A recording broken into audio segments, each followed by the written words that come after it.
Brent proceeded with caution. He had been separated from his party. Alone, he wandered the ruins. A bad place for any adventurer. Worse with their foe. There was an Ifrit here. They knew it when they went in. But to really see it, that was something else. Turning a corner, he found it again. The flames of its body illuminated the chamber it rested in. The great horns on its head nearly scraping the ceiling. Welcome to Mythical Phylogeny Adventures. I'm your guide, Jason. Today, we are looking to the wild and dangerous Ifrit. Let's see why such a creature has persisted for ages.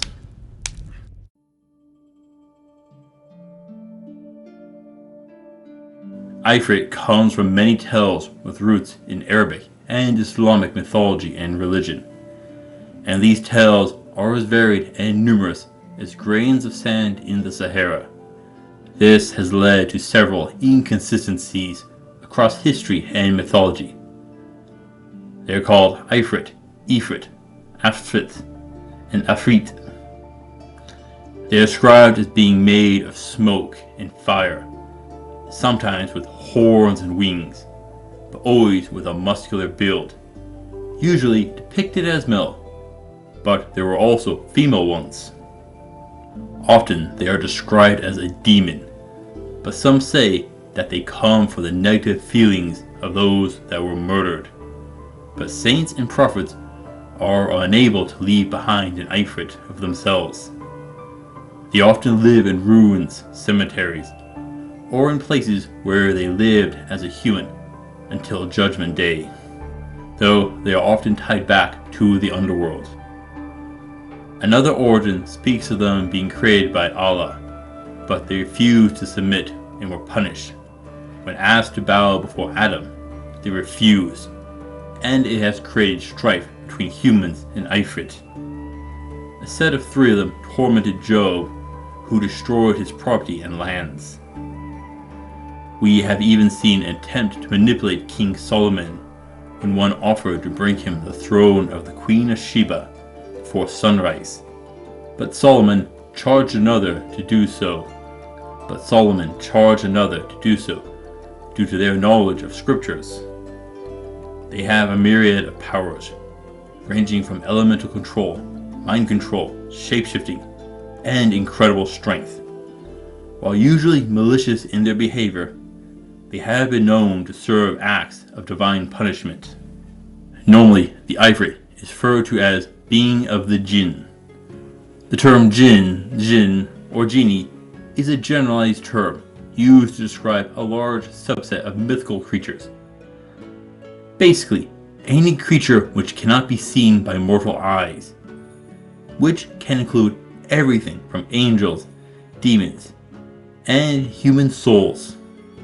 Jinn are described as having thin bodies, but are usually invisible and will shapeshift into animals. They can either be good or evil, depending on whether they serve Allah or not. They live in their own cities with a chief and practice marriage. They were worshipped in pre-Islamic era, but became punishable after the rise of Islam. Now Jinn are said to be paired with a human, equal numbers of human and Jinn. It is this last point I want to touch on. Remember when I said that an Ifrit can be born from the vengeful and hateful emotions by a human when they died? Well, if a human and Jinn are tied, it is the murdered death of a human which would cause the Ifrit to break off and remain. This means this type of Ifrit is in fact a type of ghost. That could explain why they are found in ruins, in abandoned cities. Those that live in the underworld are simply the souls of humans which have passed on in a peaceful way. But that doesn't match up with all Ifrits, does it? No, we have those which are said to be devils, ones that trick and deceive to bring harm to humans. Could those be vengeful ghosts? Most likely not. Not with their incredible power set. A ghost's abilities vary wildly. Not so far as the abilities we see among the Ifrit. I'm sure you've heard the story of Aladdin and his magic lamp that held a genie. Well, some translations use Ifrit in place of genie or Jinn. Now, chances are you know the genie from the Aladdin movies, where the genie only offered 3 wishes. But in the original 1001 Tales, the genie wasn't limited to 3 wishes. Overall, this has led me to think that the Ifrit isn't a single race, but another catch-all term for multiple mythical creatures. Demons, angels, and ghosts notably. The angels being important as they can provide the divine wrath and judgment they are said to bring down. The demons being the largest percentage most likely, with the ghost group being equal to humans. Regardless of the type of Ifrit, they are all united by a few traits. They are smart, clever, and cunning, but not so far that a human can't outwit them without some work and planning. They have a sense of honor. They have been well documented serving human sorcerers who have outwitted them and bound them with spells. They are often said to have horns and wings, with a body made of smoke and fire. But they are shapeshifters, so that may not be the true them. The form you encounter is likely just the one they want you to see. They won't need wings to fly with their magic, and their strength could be the same. There is a good chance that they chose the form of fire and smoke, the immense size, as a way to intimidate those who encounter them. A show of force can quickly turn the tides when negotiating and intimidating a person who needs to keep their cool in a fight can give you an edge. Even in the modern day, there are people who have claimed meeting an Ifrit. Most of these tales are sketchy at best and need to be taken with a grain of salt.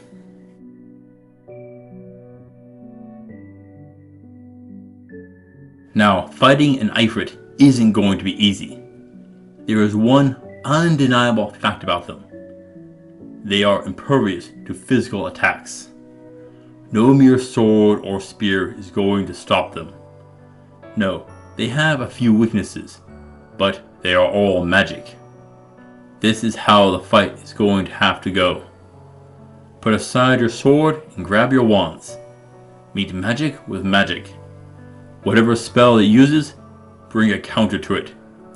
If it wields fire, use ice and water. If it tries wind, blow back against it to counter its strength. Now, Ifrit are powerful spellcasters. Your magic will need to be on point. Flat out negating their magic may be impossible, but their spells may be able to be redirected, narrowly avoiding your own fate. If it curses you, have a way to remove it ready. Fighting at distance won't be easy. Ifrit is fast and can close the distance quickly. Rather than powerful spells, quicker spells may be of more use. Ones that can be cast in an instant. Yet there are protections that can be used. The Archangel Gabriel taught Muhammad al-Bukhari, a 9th century scholar, to recite verses from the Quran to protect himself from a malevolent Ifrit. Now, there is an issue I do have with using religious scriptures and symbols to ward off dangerous creatures. Would reading the text affect the Ifrit if the words hold no meaning behind it? A non-believer just saying the words, just holding up a symbol without understanding its relevance. What I am wondering is if it is the faith behind the act, or the meaning of the symbol, or the meaning of the symbol. Would an atheist have the same impact saying the scriptures as a devout follower? This is an interesting debate that I'd love to hear your opinion on. Is faith magic from your faith itself, or the symbols associated? The act of the divine working through you. It definitely could play an interesting role in a fantasy setting. Personally, I believe it is the faith behind the acts which matters. Faith is born through humility and submission to the deity rather than understanding associated with the arcane magics. Regardless, it is faith magic and incantations which have the greatest impact on Ifrit. These will offer you the best offense and defense against this demon. When an Ifrit possesses a person, you will need to perform an exorcism. This won't be easy. You are facing a powerful foe, and exorcisms need time. This is why it is best to have a party. Now, would having multiple people reciting the scripture increase its power? There is a good chance that will happen if it isn't faith behind it. Now, it isn't just faith magic which has been deployed against Ifrit. Sorcerers have sought to dominate them, to ensnare and bend them to their will. To achieve this, they don't rely on raw magical power, but more on cunning and tricks. Make a bet with Ifrit and then win it. Yes, I know that is going to be tough. Make a plan, and be careful of how you word things. The devil is in the details when you make these sort of gambles. They have been bound to stones and inside objects by Allah and sorcerers. And that is a spell you could employ. They can turn invisible or change their form. That means you'll need to be careful when looking for Ifrit. Watch everything around you. Use your senses and stay on guard. There is a unique way to defeat Ifrit. Among those Ifrit which have come from those that were murdered, if an unused nail is driven into the blood before it dries, then you can restrain and put the Ifrit at ease. I didn't find anything saying that the same trick would work on other Ifrits, or ones after they had fully formed. Ifrit is dangerous. There is no way around that, and definitely deserves an 8 of 10 for difficulty. With its immense strength and speed, bolstered by magic and shape-shifting powers. Not to mention, it is invisible. All of that makes this a difficult foe. One that is best if you have taken preparations ahead of meeting Ifrit.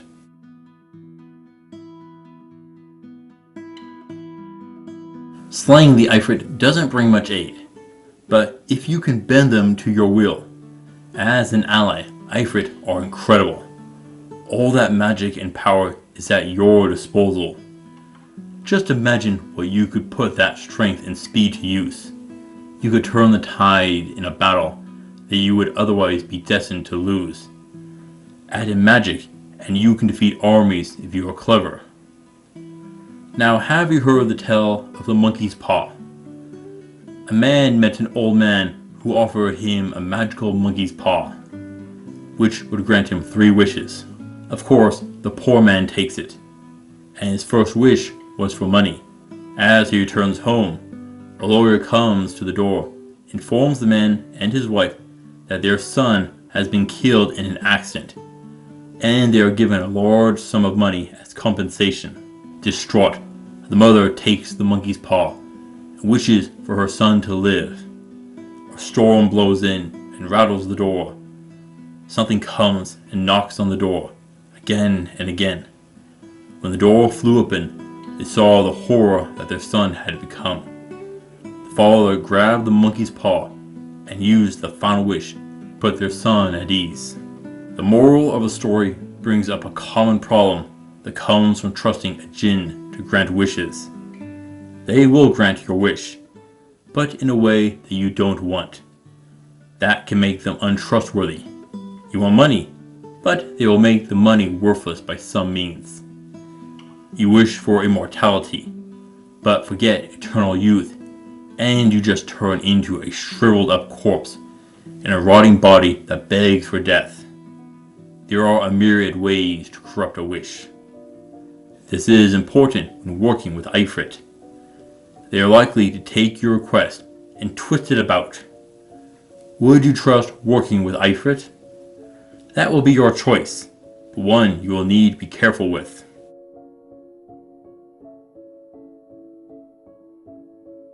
The Ifrit laughed at Brent. His axe was nothing before the mighty master of magic, which he stood before. Shall I turn you into a toad? Or a snail? Ha ha ha! It laughed at its helpless prey. Brent was flung into the air by magic. A plaything for a vastly stronger being. Chanting grew, but not from the Ifrit. Beyond them, the rest of Brent's party had arrived. Their cleric kneeled and reciting verses of the sacred texts. Each word was like a nail that drove the Jinn down. Amidst the recitation, their sorceress acted. She pulled her magic, which whipped up a storm that drove Ifrit into a bottle in her hand. Brent fell to the ground as the room went silent. A little worse for wear, but he'd take that. Ifrit is a powerful being that you should avoid picking fights with. No mortal weapon will bring it down. Only faith and magic can turn the tide. Thank you for watching, adventurers. Please return next week, where we shall meet Achilles. Until then, I'll see you on the roads.